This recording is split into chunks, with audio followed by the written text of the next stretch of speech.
Welcome to our channel TPN Telugu Prabha. నేను మీ journalist Yagnamurthy. Allu Arjun politics లోకి వస్తున్నారా?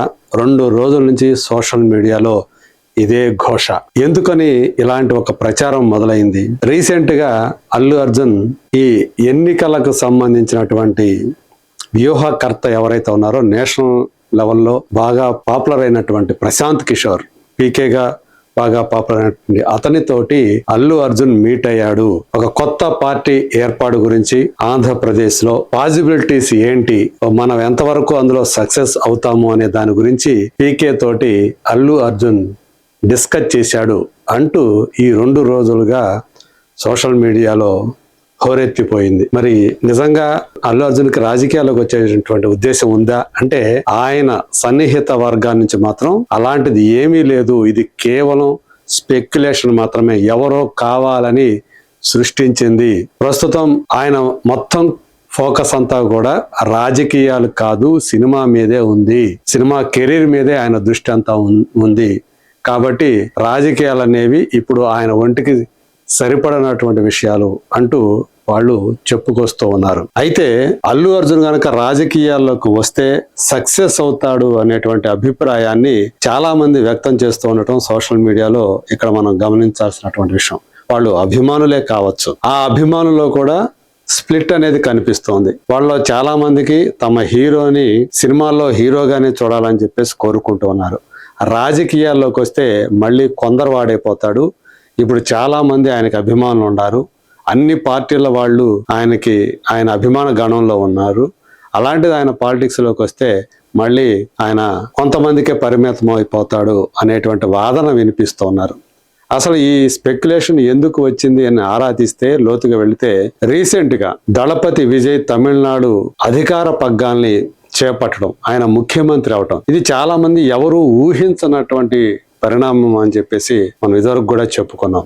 ఎందుకంటే మహామహులైనటువంటి సినిమా నటులు రజనీకాంత్, కమల్ హాసన్ లాంటి వాళ్ళకి సాధ్యం కానిది, అలాగే ఆల్రెడీ పార్టీలు పెట్టినటువంటి విజయకాంత్ లాంటి వాళ్ళకి సాధ్యం కానిది విజయ్కి ఎలా సాధ్యమైంది? పార్టీ పెట్టినటువంటి కేవలం 2 సంవత్సరాల్లోనే తన పార్టీని అధికారంలోకి తీసుకొచ్చి తను ముఖ్యమంత్రిగా పగ్గాలు చేపట్టడం అనేది నిజంగా చాలా మంది ఊహించినటువంటి పరిణామం అనేది మాత్రం నిజం. సో దాన్నే ఉదాహరణ తీసుకొని ఇక్కడ ఇవాళ నేషనల్ లెవెల్లో అల్లు అర్జున్కు ఉన్నటువంటి పాపులారిటీ అమేయమైంది. సో అందువల్ల ఆయన రాజకీయాల్లోకి వస్తే ఖచ్చితంగా సక్సెస్ అవుతాడు. విజయ్ తరహాలో ముఖ్యమంత్రి అయిపోయినా ఆశ్చర్యపోవాల్సినటువంటి పని లేదు అనేటువంటి వాదనని వాళ్ళు వినిపిస్తూ ఉన్నారు. పుష్ప 2 ఈ 2 సినిమాలు అల్లు అర్జున్ ఆయన కెరీర్ దిశని మార్చేసే అనటంలో సందేహమే అవసరం లేదు. అందులో ఈ 2వ సినిమా ఏదైతుందో పుష్ప 2, అది ఆల్మోస్ట్ 1750 కోట్ల రూపాయల గ్రాస్ ని ప్రపంచవ్యాప్తంగా సాధించడం అంటే మిగతా పెద్ద హీరోల సినిమాలు 4-5 సినిమాలు కలిస్తే తప్ప సాధించలేనటువంటి కలెక్షన్ ని కేవలం ఆ ఒక్క సినిమా సాధించేసింది. రాజమౌళి కాకుండా, రాజమౌళితో నిమిత్తం లేకుండా ఒక తెలుగు సినిమా ఆ స్థాయి కలెక్షన్ సాధించడం అదే మొదటిసారి అని చెప్పాలి. 1500 కోట్ల రూపాయలకు పైగా ఒక సినిమా కలెక్షన్ సాధించిందంటే తెలుగు సినిమా రాజమౌళితో ప్రమేయం లేకుండా అది అల్లు అర్జున్కే చెల్లింది. మరి అలాంటిది అంత కరిష్మా ఉన్నటువంటి, జనంలో అంత పాపులారిటీ ఉన్నటువంటి అల్లు అర్జున్ రాజకీయాల్లోకి వస్తే తప్పేమిటి, ఎందుకు రాకూడదు అని ప్రశ్నిస్తూ ఉన్న వాళ్ళు కూడా ఉన్నారు. కొంతమంది జూనియర్ ఎన్టీఆర్ ఆంధ్రప్రదేశ్ కు ముఖ్యమంత్రి అవుతాడు అని చెప్పి జ్యోతిష్యం కూడా చెప్పేస్తున్నారు. ఆయన భవిష్యత్తును ఊహించి చెప్పేస్తున్నారు. మనం ఈ మధ్య కొంతమంది జ్యోతిష్కులు చూస్తూ ఉన్నాం. వాళ్ళు ఇలాంటి జాతకాలు చెప్పటం అవన్నీ కూడా.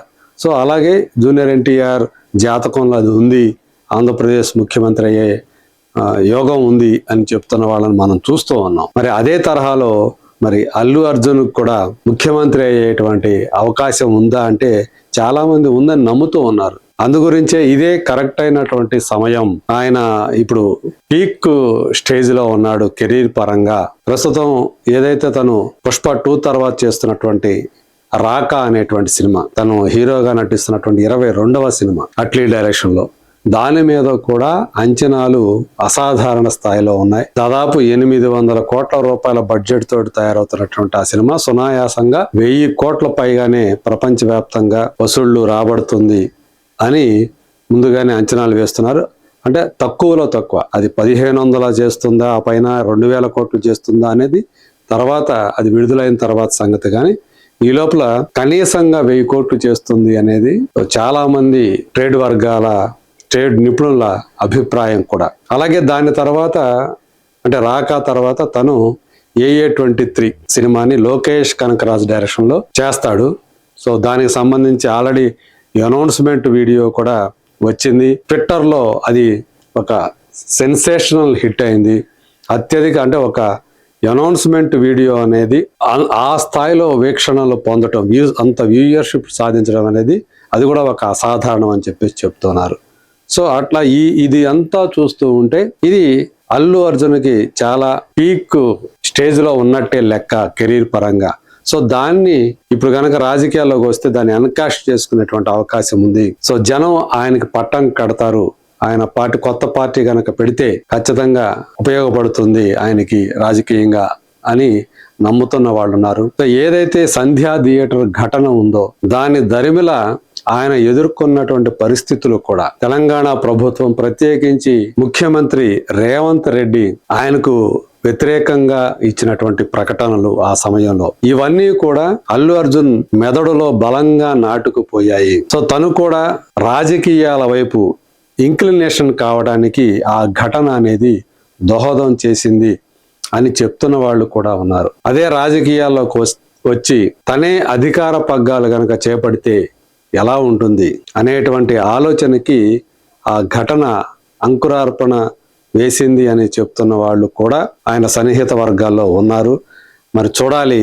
అంటే నిప్పు లేనిదే పొగరాదు అనేటువంటి నానుడి మనకందరికీ తెలిసిందే. మరి ఈ పీకే ఫ్యాక్టర్, ప్రశాంత్ కిషోర్ ని ఆయన కలవటం అనేది అది నిజమైతే గనక దాని వెనక ఉన్నటువంటి బ్యాక్ స్టోరీ ఏమిటి? సో అల్లు అర్జున్ మనసులో అసలు ఏముంది? ప్రస్తుతానికైతే దాన్ని అందరూ కూడా ఖండిస్తూ ఉన్నారు. అలాంటిది ఏం లేదు, no politics please, only cinema కెరీరే ముఖ్యం ఇప్పుడు అని చెప్పేసి ఏదైతే చెప్తూ ఉన్నారో అది కొంతకాలం గడిచిన తర్వాత, ఇప్పుడే మనకు బయట పెట్టకపోవచ్చు, కొన్ని రోజులు కొన్ని నెలలు లేదా కొన్ని సంవత్సరాలు గడిచిన తర్వాత ఖచ్చితంగా అది వాస్తవ రూపంలోకి వస్తుంది. అల్లు అర్జున్ రాజకీయాల్లోకి వస్తాడు అనేటువంటి ప్రకటన వచ్చే రోజు ముందు ఉంది అని నమ్ముతున్న వాళ్ళు ఉన్నారు. మరి చూద్దాం, అల్లు అర్జున్ నిజంగా రాజకీయాల్లోకి వచ్చేటువంటి ఆలోచన చేస్తున్నాడా, లేదా ఇలా హీరోగానే సినిమాల్లో కంటిన్యూ అవుతాడా చివరిదాకా? Let us wait and see.